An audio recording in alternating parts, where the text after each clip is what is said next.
Julia, welcome back to my channel. Today I'm continuing my 5 best 5 worst series where I pick a brand and I tell you guys the 5 best and 5 worst products from that brand in my humble opinion. The series was inspired by Jamie Page and so far I've done Anastasia, Fenty, and Colourpop, and today I wanted to do one of the most requested brands since I started the series, which is Urban Decay. It's kind of a full circle moment for me because Urban Decay was the first ever high-end makeup brand I ever purchased from, and especially when I started getting into makeup, which is around the time that the Naked palettes were everything and you needed to have them.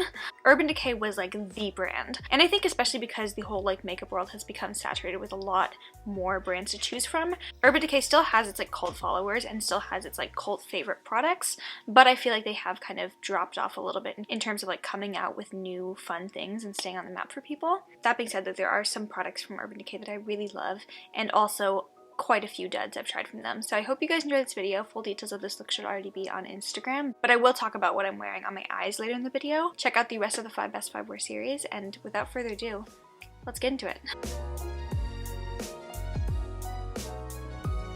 I don't generally believe in high-end mascara. My favorite is the Essence Lash Princess, so I don't really like to spend more than $5 on mascara if I can help it. There are very few formulas of high-end mascaras where I genuinely feel like it is worth the extra splurge, and the Urban Decay Perversion mascara is one of those. This is my ultimate volume mascara. It's one of the blackest, most thick and fluffy formulas I've ever seen. I really like brushes like this. It's a very fluffy, thick, kind of fat mascara brush. It really helps to grab even the smallest lashes that I have on the very inner corner of my eye. This really does hold the curl of my lashes, which I have very straight facing Asian lashes. I got it from my mom, so I'm very picky with my mascaras, and it needs to really stick my lashes up and hold them there. Granted, I do still wear false eyelashes, but I still need my mascara to keep my eyelashes curled so that you don't have the falsies and then my natural lashes sticking straight out. And the Perversion mascara always does that for me. So this is one of my favorite mascara formulas and one of the only high-end mascaras I consistently repurchase to have. Naked palettes I have a very love-hate relationship with, in that I love the recent Naked palettes that they've released. I don't like the originals. You'll see them later in the video. Naked Heat was where I really saw their quality starting to change a lot. This palette A had a lot more matte shades in here,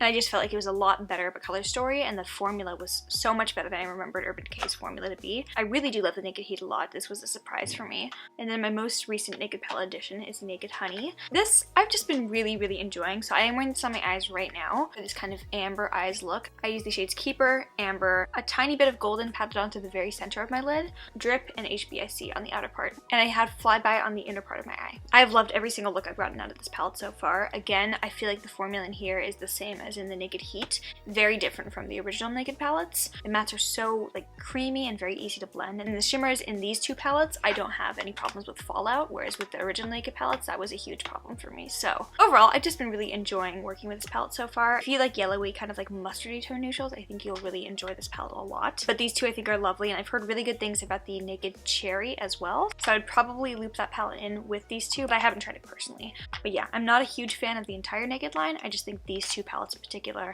are the best ones. These have always been a huge classic from their line, the Urban Decay 24/7 Glide On Eye Pencils.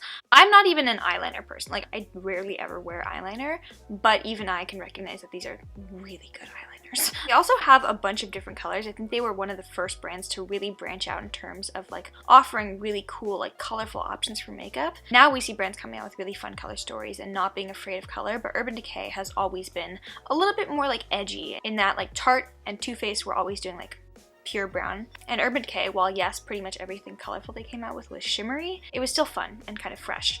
I digress. The Glide On Eye Pencils, these are one of the creamiest pencil eyeliners I've ever used, and I am somebody who has very sensitive eyes. Anything that's gonna remotely tug at my waterline or kind of tug on my eyes as I'm applying it is a huge no-go for me. These eyeliners are the most pigmented eyeliners I've ever seen that still have that nice glidey feel to them, but they're stiff enough that they're not gonna create a mess. So I've tried a lot of liners where they have a very soft, slippy feel to them. They're very smooth and they apply very creamy, but because of that creamy texture, they can kind of smudge all over the place and make a mess all over the place, and they're just very hard to control. These ones, they have a stiffness to them where you can put them on and they're not going to budge, but they do have this nice creaminess to them, so they're glidey and easy to apply. These are two of my favorite shades, Krave and Twice Baked. I like doing very nice subtle winged eyeliner with these. I also have the all black one, Perversion. I don't know where it is. That's how much I use it. But yeah, these liners are awesome, definitely worth the hype, and probably the only eyeliners I will ever use. Urban Decay setting sprays are a huge cult favorite, and I have to say the All Nighter setting spray is really, really top notch. For me, while I do prefer a more dewy finish for my setting sprays, I don't use all-nighter every single day, but I use it when I know I need my makeup to really, really last long, because I know that all-nighter is something I can always count on to do that. This is my go-to for special events or for really, really long work days. So for example, my Saturdays, I do my makeup at like 8, maybe 9 a.m. in the morning, and I need my makeup to last till 1 a.m. because I have the night shift at the hospital. So a couple spritzes of this and I am locked in. This also I've found helps a lot with foundations that transfer a lot. There are a few foundations I have where it's like you can just like touch your face and you get transfer on your skin. It doesn't like completely stop foundation from transferring, but I do feel like it does help a lot and like lessen the amount that transfers. It is a little bit harsh for day to day and I don't feel comfortable using it on a daily basis because the alcohol concentration is so high. But if I know I need my makeup to just last as long as humanly possible, this is what I go for. My final product in the best category, I looked everywhere for like an hour and I could not find it. I'm convinced that it's probably in my makeup drawer in my dorm right now, but I haven't seen it in a while, so I don't know where it could possibly be. Anyways, the Urban Decay, I don't know why I keep saying Urban Decay, everything is Urban Decay in this video. The Afterglow highlighter in the shade Sin. I really was not expecting it to. I've tried like those baked highlighters from Urban Decay that I absolutely hated. Just in general, I don't really hear a lot about Urban Decay's cheek products. I rarely ever hear about anything from them, honestly. But the Afterglow highlighter, particularly the shade Sin, that's my favorite. That formula is lovely. For a powder highlighter, it has this really interesting, very creamy, kind of bouncy texture, honestly, to a point where I can apply a healthy dosage of it and it still like melts into the cheekbone instead of sitting on top. That's harder to find with powder highlighters, especially for something that icy and blinding. It always gives me this very beautiful, just like pearly glow without looking too stark on the face. The thing is, you have to be careful with Urban Decay's highlighters because they do come out with the Afterglow highlighter formula in palette form, and every single Afterglow palette I've tried has been awful. Like, they don't stay consistent with the formulas. So I would really only recommend the single Afterglow highlighters. Those are really good, but the palettes and just in general Urban Decay's limited edition stuff is rarely ever good. And I feel like that perfectly segues us into the worst category because there's a lot. There's a lot to choose from. I guess I'll start off with a take and an opinion that I feel like was a lot more controversial when I started my channel. I got a lot of heat for saying I only like the naked heat. Oops, that pun was not intended, but very relished. I just don't like the original Naked palettes. Particularly, the smoky one was the worst in my opinion. If you're wondering where I have it, these are my mom's. My mom loves these palettes a lot. She's hit pan on the Naked Smoky. The woman loves her original Naked palettes. I am not a fan. Exhibit A, the original palettes are very, very scarce on mattes. The Naked one only had one matte shade in there, which is kind of crazy. Either way, it's a very shimmer heavy palette, and I feel like the shimmers in the original Naked palettes are one of the most crumbly, very fallout prone shimmers I've ever worked with. Naked Smoky in particular, every time I use this, every look would just come out very muddy. And granted, when I first bought the palette, I was like not good at makeup, so I decided to steal my mom's and try again to use this very recently. I think it was like 2 months ago when I was bored.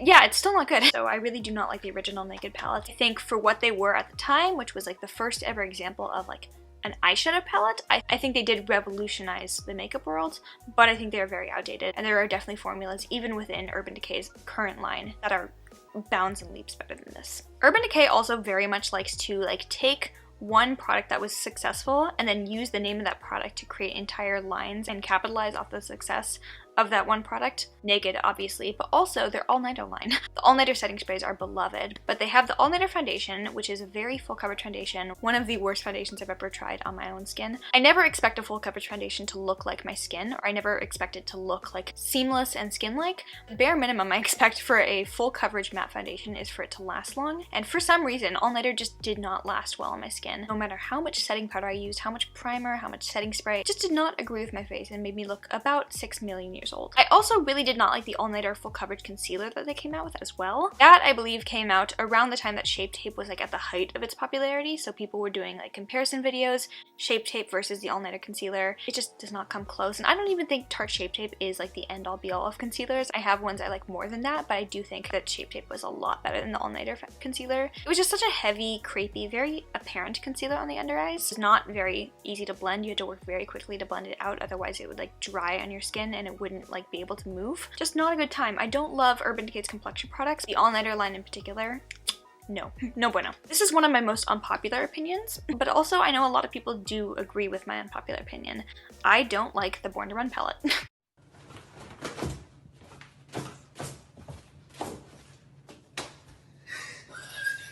This is something I was so excited about. Urban Decay never does colorful matte shadows. I was so excited about this like berry tone shade over here. Coral called Still Shot. I was pumped up. I'd also heard a lot of really, really amazing things about this palette and the quality of it.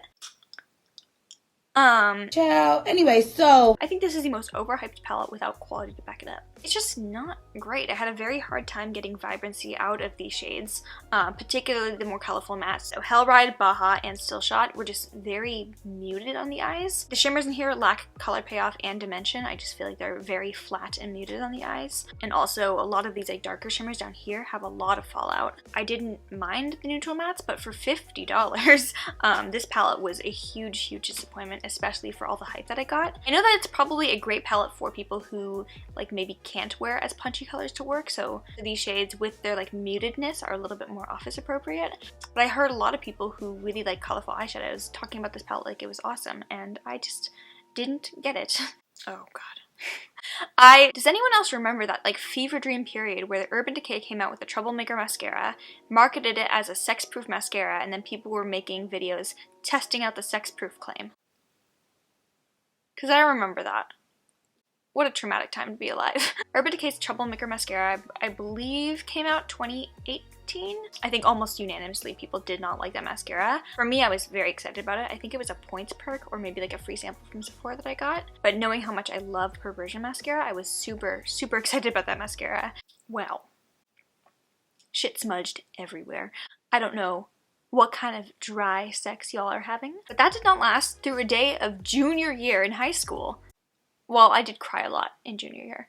Anyway, that did not last through a day of junior summer in high school, much less a session of Boinkity Boink. So I don't understand where the Urban Decay marketing department was like, yes, this is what we're gonna call our mascara. No. One of the worst mascaras I've ever tried in my life, and that is saying something because I've tried e.l.f. mascaras, every single one of them. Those are pretty bad too. Finally, the very last thing are the Vice liquid lipsticks, and these I tried out around the time that like Kylie lip kits were super, super, super popular, and also constantly sold out, so you couldn't get your hands on them. But every high-end brand was jumping onto doing the matte liquid lipsticks, and Urban Decay was one of the early people to jump onto that. It's really interesting because their Vice regular, the cream lipsticks, are lovely. Wonderful formula, didn't make it into the top 5, but those are a really good product from them. The liquid lipsticks though, crusty, dusty, musty. They're simultaneously incredibly thick, cakey, and dry, but also streaky. Really, really uncomfortable on the lips as well. Just give you that like tight feeling. Also, most of the lighter nude shades give you like the butthole lip effect. Those are one of my least favorite liquid lipsticks ever that I've tried in my life. But it's really weird because I think their regular lipstick line is very, very good. Alright guys, that is it. I hope you guys enjoyed 5 best and 5 worst of Urban Decay. Please let me know what brand you would like to see next in this series. If you want to watch the rest of the videos in this series and you haven't already, I will put the playlist, I think, up here? Yeah. If you like this video, please give it a thumbs up. Make sure you are subscribed to this channel. Also follow me on Instagram to see makeup looks like this and also existential crises throughout my quarter, posted on a semi-regular basis because I am really, really trying. And if you made it to the very end of this video, you get the bonus meme. Love you. Bye. Harder, Daddy. Guy's stabbing me. Eating chips. The rest is glass hiding from the school shooter. Begins eating bag of goldfish. The back of a worker watching me.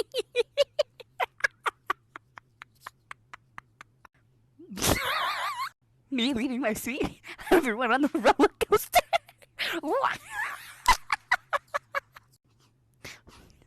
Throws my nose against the wall because it's not working. Everyone else at the vet. Finally cuts ties with someone who's been dragging me down. My climbing partner. My shit splashes water back to my ass. Me, I'm in the pool.